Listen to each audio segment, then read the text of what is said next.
Assalamu alaikum wa rahmatullahi wa barakatuh, and welcome again back to your weekend edition of AM Awakenings with myself, Nafsopathology Jones. This segment is called Nafsopathology, and again we have discussed the concept at length for the last few weeks now. Alhamdulillah, with none other than Kareem Maliki. Assalamu alaikum wa rahmatullahi wa barakatuh. Wa alaikum assalam wa rahmatullah, Maulana, and all the listeners. Alhamdulillah, Sheikh Kareem, you are now accustomed to being here with us and sharing this very beautiful knowledge with us, and much appreciated. Subhanallah, every week we subhanallah, we get such beautiful reviews, and the importance of the subject, the wellness of the soul, and again many questions that is being posed with regard to how do I get to a point of being well, and so forth and so on. And again, alhamdulillah, shukr to you for bringing this to us, that many a times again if we're not made aware of an issue, then we kind of just ignore it. If I don't know, for example, that my feet shouldn't be paining, then I just carry on even though my feet is paining.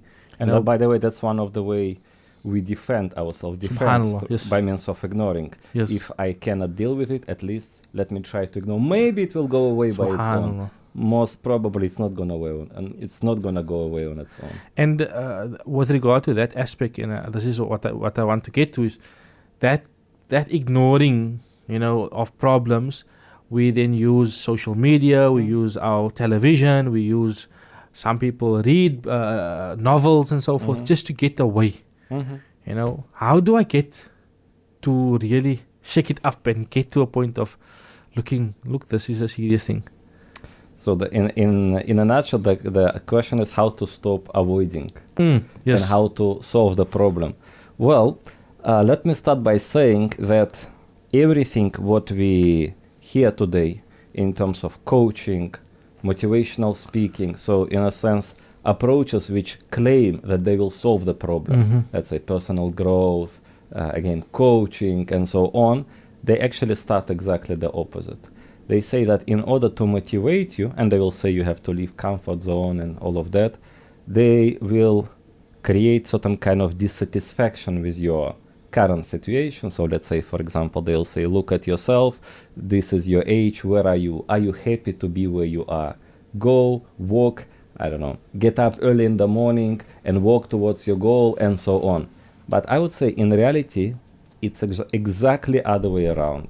It starts by accepting situation where you are now. So in other words, most common approach is create certain goal which going to motivate you. It's the goal which you won't be able to rest. You will be constantly walking. But actually, this is a neurosis as it is. It is a neurotized individual who cannot even sleep peacefully because he is not happy with current situation, with his current social status, current income, where he is staying, what car the person is driving, and so on. So, and then people try to use this, you could say, stress as a kind of fuel, which is going to propel them towards the goal. Well, let me tell you something. This is a very dirty fuel. Because constant situation of stress, that's exactly what creates what people call mental health problem, what I can prefer to calling emotional well-being problems, because you are constantly in a state of stress. Everywhere you are looking for danger, and then in that stressful situation you're not seeing an opportunities. Instead of working smarter, you end up working harder, you're putting more work, and I think everyone can relate to it, and they say, look, I could solve this problem in half an hour if I would just sit and relax and find a creative way to solve it. But I'm not in the right state of mind, so I'm going to work in a very, routine way, in a rough way, and I know it's going to take me 4 hours at least. That's what's happening. We need to look for creative way, but stress is exactly what prevents us from doing it. So going back to your question, where do we start? We always, I think, should start by accepting situation and not running away from it. We are where we are, and we have powerful concept of destiny. We have done in the past what we have done, and other people have done to us what we have done, and that's the reality. We accept it, and if we accept it, then we can move forward. Subhanallah. Maybe we can accept that the project we gave so much, it's not meant to work. So we have to move on. We should not try to revive it knowing it's not working. Maybe a relationship we have invested so much in it, but there is no more potential. So we need to move on. It's not about putting more efforts and working more towards the goal. In reality, I think it's all about accepting where you are. And that's exactly going back to your question, how to stop avoiding and how to start facing. By accepting where you are. And accepting where we are can be very, scary for many people. Because, a lot of people actually created this image, this idealized idea who they are. Yes. So some person, for example, it's very painful for a person to realize that, he has a very low income. So financially, he is not even middle class. Person creates the idea that he or she is a great entrepreneur. Yes. Someone is saying that he is amazing person, very interesting personality, but it is the way of coping with loneliness. How do you start dealing with loneliness? How do you start dealing with, basic example, making more money and better financial decision? Realizing where you are not yet entrepreneur, you are not yet the most sociable person, you are not yet the most popular and interesting person on the block. You are where you are, you accept what you are and where you are right now, and then you start working with it. And the same thing can happen if we can go back to our emotional well-being situation. I mean, when I work with clients, I find it's a common situation when people go and say, I want to work with my sense of anger. And this anger can be addressed. Mostly it's people who are related to us closely, family members, spouses, and so forth. And then people want to control their anger, but then in reality they understand that anger is there to actually tell him something is wrong, your boundaries are being violated, you are being insulted, you are being disrespected. So the idea is not to run away from this anger. The idea is to face it, because this anger is telling you on a deep emotional unconscious level, you are being hurt. You are being attacked. Remove that. Stop being hurting, because being hurting always is not healthy, because then we can go from neurosis to psychosis, and from anger management we'll start hearing voices in their head, which is even worse. Yes, Sheikh, I'm thinking of the concept of قدر الله ما شاء فعل as you are speaking. That Allah Ta'ala has decreed for me to be here, and accepting that, and then this would be a means of my, okay, I am here, stop pretending, and wake up and move forward, in a sense. Is that what I'm getting? 100%. I don't think I can say better, because we know in our idea of qada and qadar, we know that Allah knows everything. So in that sense, it's all predestined. It's all decided, in a sense, in the knowledge of Allah. But that does not take away our agency, because we are going to be responsible for what we have done. So on one side, yes, it's already done, as it says, the inks are dry. Yes. And from this perspective, that allows you to actually accept what has happened in the past. Because you say, well, Allah decreed it. I accept. Qadar Allahu wa ma sha fa'ala. Alhamdulillah ala kulli hal. But then at the same time, when you look in the future, you don't have this fatalistic perspective. No, it's not meant to be, and so on. Who am I? Well, you have agency. You are working now for Jannah or for Jahannam. So it means that your choice right now actually makes a choice, makes sense. As you know, when Rasulullah Sallallahu Alaihi Wasallam was asked, so if it is already predestined, so what's the point of us doing the actions? And Rasulullah says, no, make the actions. Everyone, it's made easy for him where he's going at. So you can look at the same you could say the same concept, the same perspective, but from two different angles. Someone will say, yeah, it's already all predestined, so what's the point? And I will say, exactly, because it's already decided, I can relax and walk. Because if I would have 100% agency, like some sects, for example, Mu'tazila believes that human beings created their own action, which is not position of Ahlus Sunnah wal Jama'ah, it will be such overwhelming responsibility to say that I am fully in charge on my destiny. It means that I have to take responsibility for all the mistakes I have done in the past. And not just responsibility, sense of guilt, which is I wouldn't be able to. I just have to accept, yes, I have done mistakes, and maybe other people have done mistakes in relation to me. So it was meant to be. Qadar Allahu ma sha'a fa'ala. Subhanallah. Subhanallah. And again, that allows a little bit of, for you now to concentrate on the more, important things. Right? That thing is done. You have now, I am where I am because I am where I am, in a sense. Subhanallah. Allah subhanahu wa ta'ala accepts, again, Sheikh, you brought up many beautiful and thought-provoking things, like people are lonely even though they are social. And again, this idea that I'm an entrepreneur, so I'm taking pictures in front of, with my suit and all of these things and big buildings, and I'm here, this and this, but in reality, I'm struggling financially. So this pretend, it just increases the illness that I kind of already have. You see, that's the thing about neurosis. The more you fight it, the stronger it becomes, because neurosis deep inside, it has positive intention. I'm not going to get deep into it, but it's like, with OCD. If you try to fight it, it becomes even stronger. So first of all, you start doubting how many times you wash your right hand, then you end up doing a ghusl instead of wudu. Yes. First, you're not sure about how many rakats you prayed, then from 2 rakats you go to 20 rakats, yes, because that's how it works. In the same way, if deep inside you believe that there's something wrong with you, you are ugly, you are poor, you are stupid, you are non-interesting as a person, and you will try to compensate for it by some external things, the more efforts you put into it, the more you feed this negative self-identification. Why? Because it's not working, and you put in more and more efforts. It gives you short relief.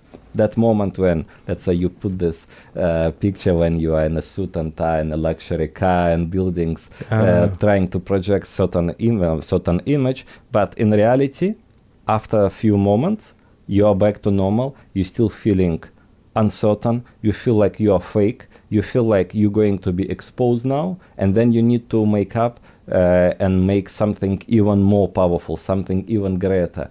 And it never works, because if the problem is inside, how can you fix it by changing something in environment? You have to fix it inside. I mean, at a certain point, I don't want it to sound like prescription, but in many things, it can say a lot about the person, what kind of profile pictures people put. Because like what you mentioned, for many people who have problem accepting I am poor, well, they would show a lot of luxury. For people who have problem with internal problem, I am lonely, they would show how much they socialize.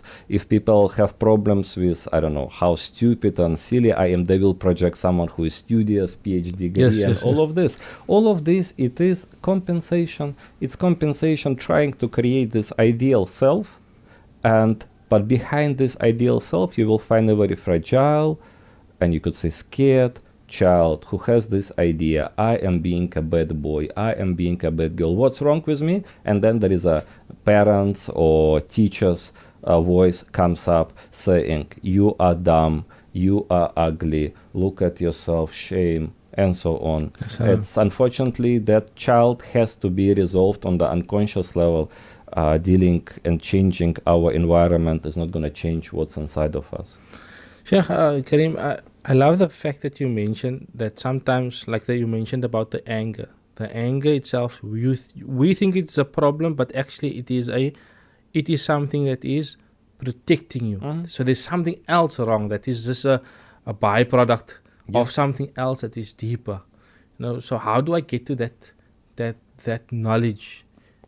Of that anger, or my being lonely, me being wanting to impress people. How do I get to the point that I know that these things are the ailments or the byproducts of something deeper? If it would be possible to solve it rationally, you could just sit down, calculate it like you solve a mathematical problem, and you resolve it. But unfortunately, the problem is on emotional levels, and emotions are conditioning our thinking. So sometimes when we are emotional, certain things literally beyond our grasp. So for example, if let's say you're angry and something good happens, or let's say you're sad and something positive happens, you're filtering it out. because emotions define our filters of perception. Because it's like, when we focus, when we want, let's say, to study, to read, we focus on the book and we filter out everything else. What's outside, what's beyond us. So in the same way, emotions, if you are now negative, if you are sad or depressed or whatever, you only see negative things, because that's the way your perception filtering the reality. In the same way, if you have certain problems, and those problems, they are preventing you to see maybe how you behave or how other people behave to you, and only thing you are dealing with, which is the feeling which is there on the surface, which is anger. But to sit and realize that maybe what could be beyond this anger? Maybe the fact that people are offending you, but you filtering it out. You pretend like you don't notice it genuinely. So again, it is unfortunately, that's why I'm very skeptical about talk therapy, because often those traumas which, lock up emotionally and set up our filters of perception, they could happen in maybe when the person is 2 years old. And in the 2 years old, children are still not even speaking properly. They are in what they call pre-verbal stage. So you cannot go back to those memories by trying to play all this, association game where person going to psychotherapy and start speaking out, and then hoping that by speaking about problems, we will get to the original traumatic experience. Well, unfortunately, it is on the emotional level. That's why I say, well, you call it mental health, but I call it emotional well-being. It's those emotions which going to define your thoughts. And I like the statement a lot. You cannot think your way out of overthinking. You cannot think your way out of overthinking. Your problem, which you call mental, which you call is cognitive or logical, you're trying to figure it out. The more you're trying to figure out, the more stress you create. So a person can, for example, have problem in a relationship, then person goes and studies and reads. So now person is stressed. What is in my relationship? Person seems to know more terminology, but relationship are not getting better. Or people like a lot, to Google their mental health symptoms. Yes. They were already stressed for whatever OCD or ADD, ADHD, with all those pathologies and disorders and acronyms. Now they're even more stressed, but now they're trying to pinpoint what is exactly their diagnosis. They were stressed before. So they double now stressed they are stressed now because they don't know what's happened with them. But it should be other way around. What would be like the solution would be, if it would be possible, just to relax and to live their happy life, right? But again, the more you fight with neurosis, the stronger neurosis becomes. It's like you're training it, like with OCD. It's the best example. Sheikh, we at the conclusion of the segment. But I want to kind of just cap on that last point that you mentioned, the solution. What is the solution? And I want to kind of keep that for tomorrow, inshallah, and then elaborate on that aspect, to get to a point of, look, we have realized that we have an issue. There is a problem with mental health, wellness, and so forth. Now getting to a point of tapping into the very well, mashallah, versed Sheikh Karim, inshallah. Jazakumullah khairan. May Allah subhanahu wa ta'ala reward you for availing yourself and your time and all of these things. We know, alhamdulillah, you are also busy with your studies and so forth. May Allah ta'ala reward you. And inshallah, we will touch base with you again tomorrow, inshallah.